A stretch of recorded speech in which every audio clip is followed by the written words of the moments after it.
आज का टॉपिक है determination of moment of inertia of fly wheel.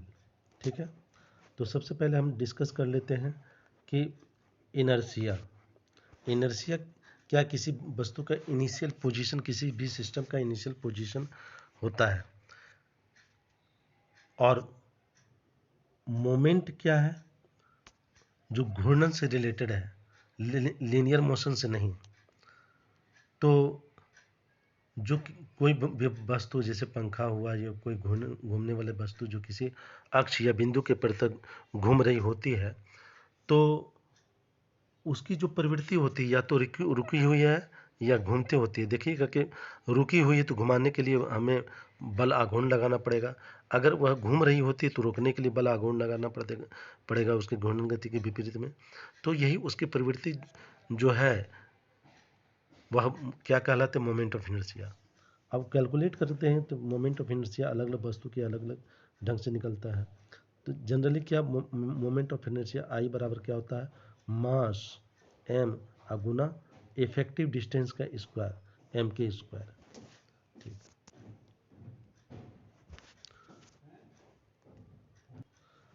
इसमें कौन कौन सा ऑपरेटर्स होता है उसको हम लोग देखते हैं। Fly wheel, weight, cord, stop watch, set square, metre scale, slide clippers. अब बारी बारी से पिक्चर उसका देखेंगे कि वो क्या क्या है। क्या ठीक है, उसका पिक्चर को हम यहाँ पर फ्लाई व्हील को देखते हैं। यही फ्लाई व्हील है। फ्लाई व्हील ये ऑटोमोबाइल में भी रहता है। फ्लाई व्हील ये कोई भी ऑटोमोबाइल मशीन में रहता है, जो कि ब्लास्ट वाली जो एनर्जी होता है जो पिस्टन से एब्जॉर्ब करके यह घूर्णन गति में कन्वर्ट कर देती है, गतिज ऊर्जा में, घूर्णन गतिज ऊर्जा में कन्वर्ट कर देती है, और समय पर यही ऊर्जा से पूरा मशीन को संचालित करती है। यही फ्लाई व्हील है। ठीक है, तो इसीलिए इसका उपयोग दैनिक जीवन में बहुत ज़्यादा रहता है, और इसका हम लोग फिजिक्स या मैकेनिक्स क्लास में इसका मोमेंट ऑफ इनर्शिया कैसे निकाला जाता है उस देखेंगे। तो इसको निकालने में हम लोग जो ऑपरेटर्स यूज करेंगे उसको हम लोग देख चुके हैं। तो यहाँ पर उसका पिक्चर देखते हैं, जो नहीं जानते हैं उसको पिक्चर देखते हैं। तो यहाँ स्टॉप वॉच है। अब ये स्टॉप वॉच का फंक्शन यहाँ पर मैंने लिखा है कि यहाँ पर जो है ये फंक्शन जो मैंने दिया है,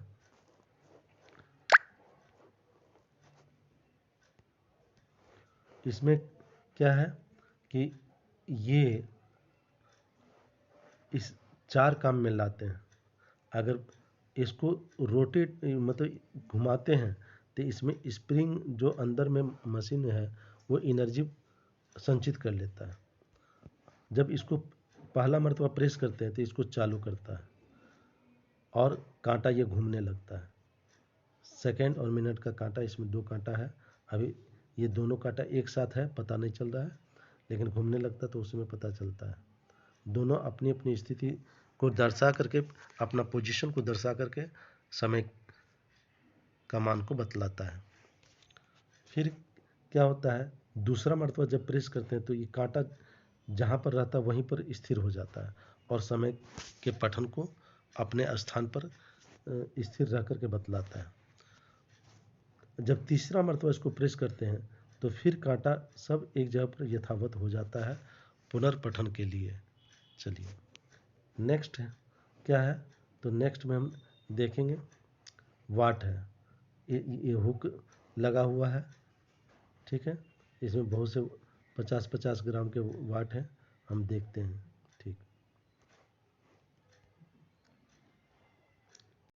ये सेट स्क्वायर है।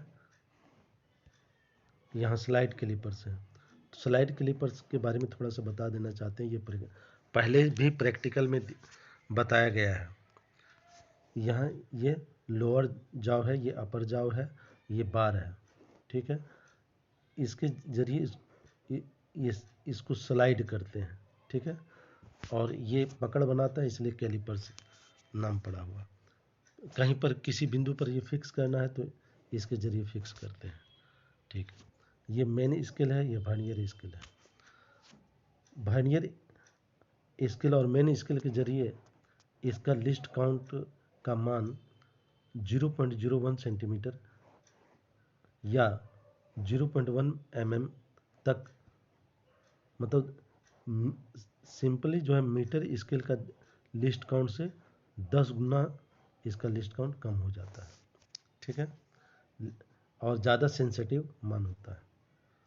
इसका इस्तेमाल हम लोग एक्सेल का डायमीटर निकालने के काम में लेंगे। डायमीटर से हमको रेडियस मिल जाएगा। तो अब यहाँ पर फॉर्मूला जो है ये इस्तेमाल करेंगे कि कौन, ये आई मतलब moment of inertia of the flywheel है, ये वाट का मात्रा है, जी जो है ग्रेविटेशनल एक्सेलरेशन है, आर यहाँ पर जो दिया गया यहाँ पर रेडियस ऑफ एक्सल है, ठीक है, N1 वो उसमें रस्सी को लपेटेंगे दिखा देंगे वो उसकी संख्या है, N2 जो है वो व्हील कितना मरतबा घुमा वो है, समय उस एंटी को घूमने में कितना समय लगा वो है। तो सारा मान प्राप्त करके इसमें डालेंगे तो हमें आई का मान मिल जाएगा। अब हम प्रोसीड्यूर के चलेंगे। प्रोसीड्यूर में सबसे पहला स्टेप क्या कर देंगे, आर का मान निकालेंगे जो कि रेडियस ऑफ द एक्सल है। वही स्लाइड कैलिपर्स का इस्तेमाल यहाँ पर कर रहे हैं। देखिए ठीक है कि यहाँ पर दोनों जबड़े से इसको पकड़े हुए हैं, उसके बाद इसको निकालेंगे, देखेंगे कि मतलब किस पोजीशन पर है। मेन स्केल लेंगे, वर्नियर स्केल लेंगे, बारी बारी से 2-3 जगह, एक जगह, 2 जगह, 3 जगह, 4 जगह ले करके और उसका औसत मान निकालेंगे। उसको पिक्चर में भी हम लोग देख, एक्सेल की रेडियस लेनी है यूजिंग वर्नियर कैलिपर, और हम वो 2-3 डिफरेंट पोजीशन से लेंगे, 2-3 डिफरेंट पोजीशन से नोट करेंगे। आफ्टर इस प्रकार से हम लोग देख लिए कि किस प्रकार से जगह अलग अलग जगह पर इसका आर का मान हम औसत मान निकालेंगे। तो चलिए उसको हम लोग डाटा में भी जो निकाले हैं उसको भी देख लेते हैं। यहाँ देखिए, यहाँ पर कुछ आंकड़े हैं हमारे, ये 4 ऑब्जर्वेशन मैंने की है। इसमें मेन मुख्य पैमाने पर प्रत्येक स्थिति में 2 सेंटीमीटर का आया और वर्नियर स्केल पर 4, 5, 4, 3 आया।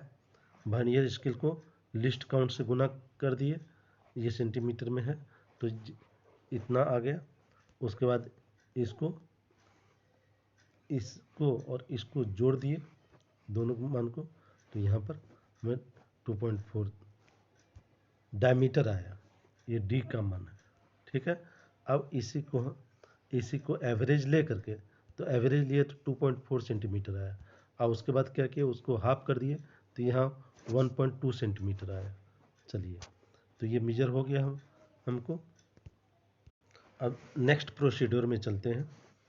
इसमें क्या करते हैं कि एक सूटेबल स्ट्रिंग लेते हैं, ठीक है, और उसके एक एंड में हुक होता है, तो उस के हुक में हम वाट को लटका देते हैं, लटकाने की व्यवस्था रखते हैं, ठीक है। अभी हम 150 ग्राम लटका देते हैं और उसके बाद जो है, जो उसका रस्सी का फ्री एंड होता है उसको हम किस प्रकार से एक्सल में जो छिद्र होता है उसमें लगा करके उसमें लपेटते हैं, तो उसको हम आगे की ओर देखेंगे। देखिए यहाँ पर दर्शाया गया है कि वो छिद्र में इसको फंसा रहे हैं, ठीक है। उसके बाद यहाँ पर रस्सी को लपेटते चले गए, 1 लपेटन, 2 लपेटन, 3 लपेटन, 4 लपेटन। तो ये लपेटनों की संख्या यहाँ पर देखिए दिया गया है कि 17 बार इसको लपेट दिए हैं। तो जो हो यहाँ पर दर्श है, तो उसी तरह से क्या करते हैं, लपेटनों की संख्या ले लेते हैं। यहाँ पर भी हम लोगों ने लिख दिया है, उसको अपने पेपर पर नोटबुक पर नोट कर लीजिएगा।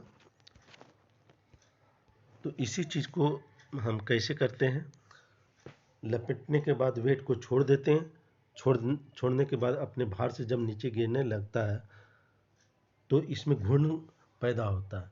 वास्तव में क्या होता है कि वो mgh, वो पोटेंशियल एनर्जी हुआ, वो 150 ग्राम वाट का h ऊंचाई पर रहने के कारण, ठीक है, वो अपनी पोटेंशियल एनर्जी को कन्वर्ट करेगा दूसरी एनर्जी में।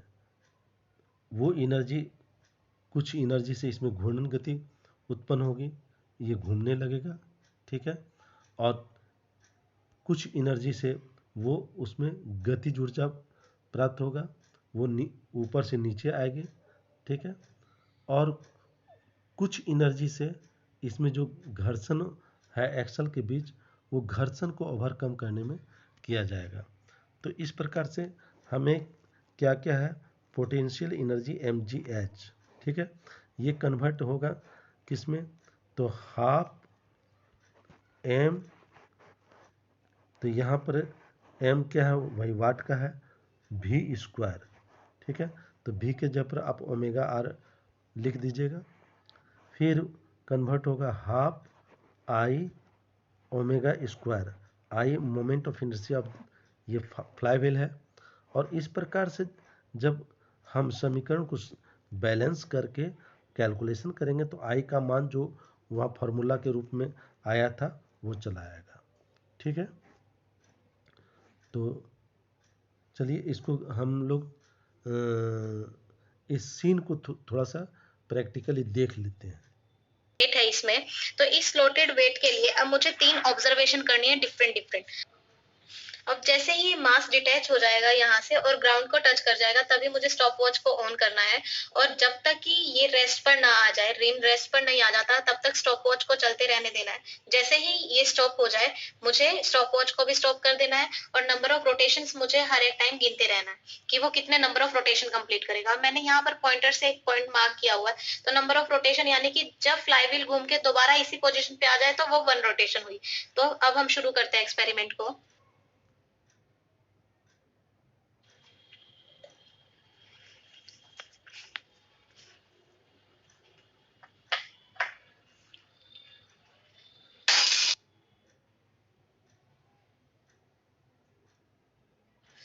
5, 6, 7, 8, 9, 10, 11, 12, 13, 14, 15,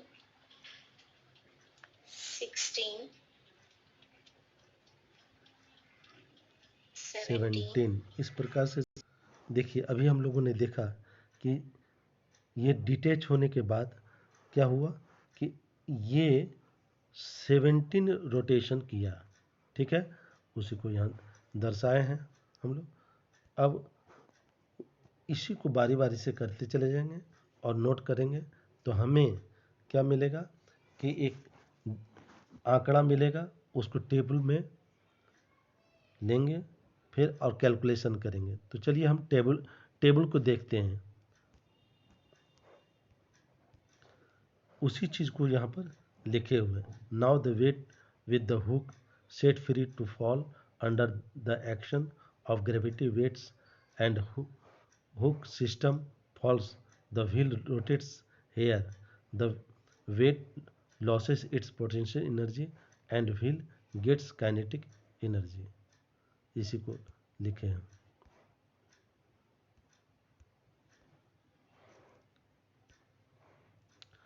इसको फिर से एक बार स्टेबल पिक्चर में दिखा दिए हैं कि जैसे जैसे ये नीचे की ओर चलते चला जाता है वेट, इसमें घूर्णन आता है, और ये जो घूमता है ना, उसी के नंबर ऑफ रोटेशन को हम लोग नोट कर लेते हैं। चलिए